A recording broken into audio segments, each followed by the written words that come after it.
Audio Jungle.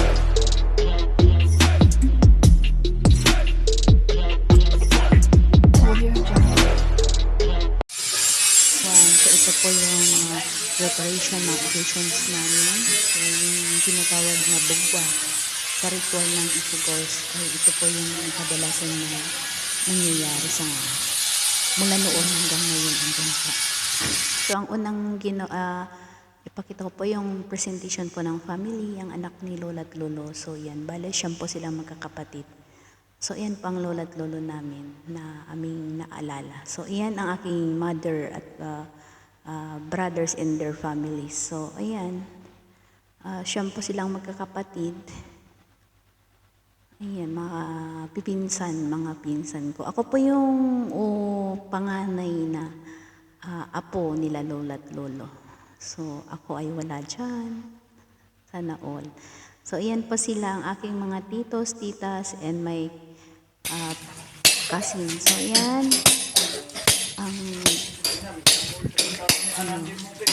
Kung paano po nila buksan yung lubukan na tinatawag namin o yung tanchon. Alam ko nilang tanchon, basta yun. Hindi ko lang pang-explain. So, ayun. Parang gusto ko na naalala po ng natin paano nabuksan. anak nila na bubuksan ulit nila para linisin at bilisan sila sa ayusin. Parang ipunin nila. Pero magkahiwalay siya.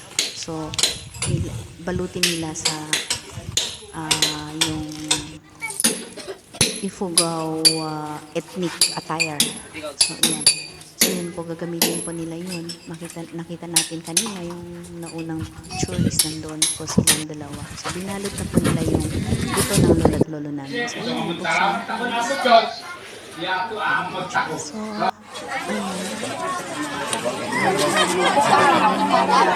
Mangyat ya. Hindi kahit tayo makubiyan. neighbors. Ayan, andyan na lahat. So, ayan. Tignan natin ang ugalian po ng Ifugao. So, bale, 3 araw po yan. 2 gabi, 3 araw. 3 meals po yan. So, yan po ang aming place. Virgin forest pa sa amin. Diba? Fresh air at nalilibutan din kami ng mga rice field. So, green na green na aming place. So, yan. So, yan. Sa amin po is wala po siyang cemetery. So, yan po ang aming sa backyard. So, ayun, ang aking minamahal na Kuya Randy, ang aking cousin at ang aking mother. Ayan si Mama. So, sila kakain. Ayan.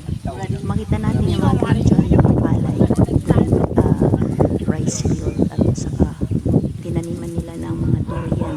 Durian po yung nakita natin doon na green. So, yan. Yung naghanda po sila para sa lahat. So, yan po, tignan natin kahit gabi andyan pa sila. Maraming tao kasi kahit nung namatay si Lola at Lolo ko, sobrang daming tao talaga. Sobrang pagod ko noon kasi ang hirap. Magtimpla ka ng kape, maghugas, pag may dumating, kailangan mo pakainin kahit anong oras, ganon. So, talagang laging handa ka. So, malakas ako sa puyat kasi ganyan ako. 9 nights na ganyan, puyat, walang tulog, hanggang sila'y mailagay sa kanilang bahay, kanilang libingan. So, yan. Nagsasayahan, sila'y masaya, na sila din kami po ay Christian, so Catholic. So, tignan po natin na sila'y nagsiservice, ayan, nag-share ng salita ng Diyos. So, ganyan po, kahit gabi, daytime, ganyan po. Ganyan din po nung namatay ang Lola at Lolo namin. So, ganyan ang way, paano namin gawin ang mga ritual, yung kaugalian ng Ifugao. So, bale yan, araw-araw yan, 3 days, maraming tao. So, relatives, neighbors, mga kaibigan kahit saan, basta gustong dumalo, makipagsaya, makipagkita, kain, tawanan, kwentuhan, ganun. So, yan. Sumasayaw sila. Pero sayang lang at wala yung tugtog. Ano po kasi ito picture. Kinontent ko siya para hindi siya mawala. Kasi mahalaga po sa atin yan kasi minsan lang nangyayari yan. So, ayan. Nagkatay po sila na hindi ko lang kung ilan baboy. Basta ang alam ko 2 kalabaw. So, ganyan. Nagkukwentuhan. Pagkalipas ng oras, ayan. Kainan. Open po ang pagkain dyan. Ganyan. So, yan ang mga relatives. So, happy po sila. Sana all. Wala ko doon. So, yan lang. Parang nagsi-celebrate sila kasi ang kanilang buhay ay sumagana, nag-improve, ganon. Hindi sila nahihirapan, kahit mahirap naman. Sabay ganon. So, yan. Actually, may titas and titos. Ang mami ko kasi is the first daughter. So, ako din yung first apo. So, wala akong masabi sa aking mga tita, kapatid ng mother ko kasi they are so very supportive. Kahit sa ngayon, hanggang ngayon, they are so very supportive. Ayan. Kahit doon sa may pansyon, nag-ano pa rin sila. Nag-standby. Ayan. So, masaya ang lahat. Andyan yung mga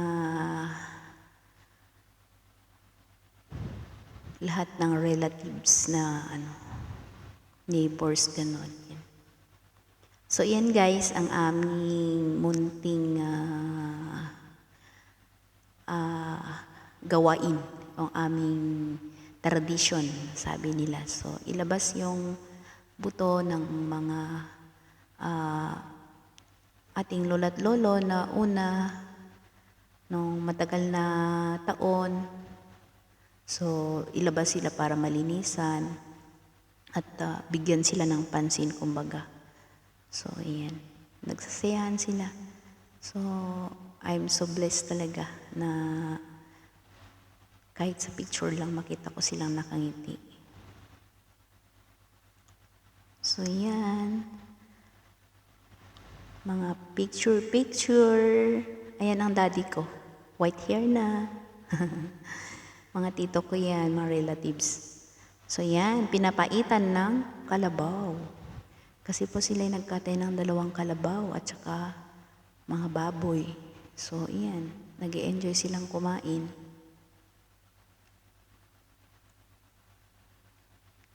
Kita po natin sa picture na enjoy na enjoy. Kung video sana yan ay ang ganda, diba? Pero picture lang. So wala tayong magawa. So, yan. Ganyan ang mga kahit sa kasal, ganyan din. So, ang ifugaw ay hindi basta-basta. Charot. Joke lang. So, yan. Dadalhin na po nila si Lolo. Ibalik po nila sa kanilang libingan.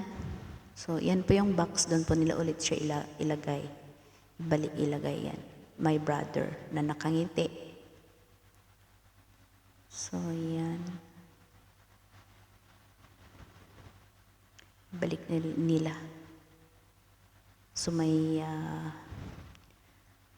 yung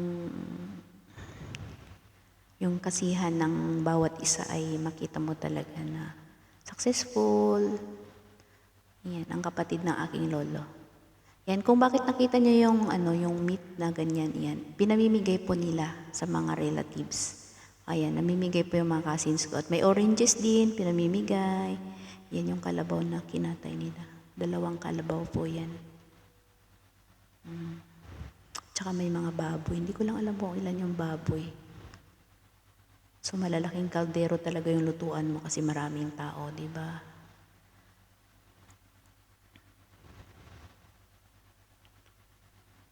Three meals yan, 3 meals. So, ay.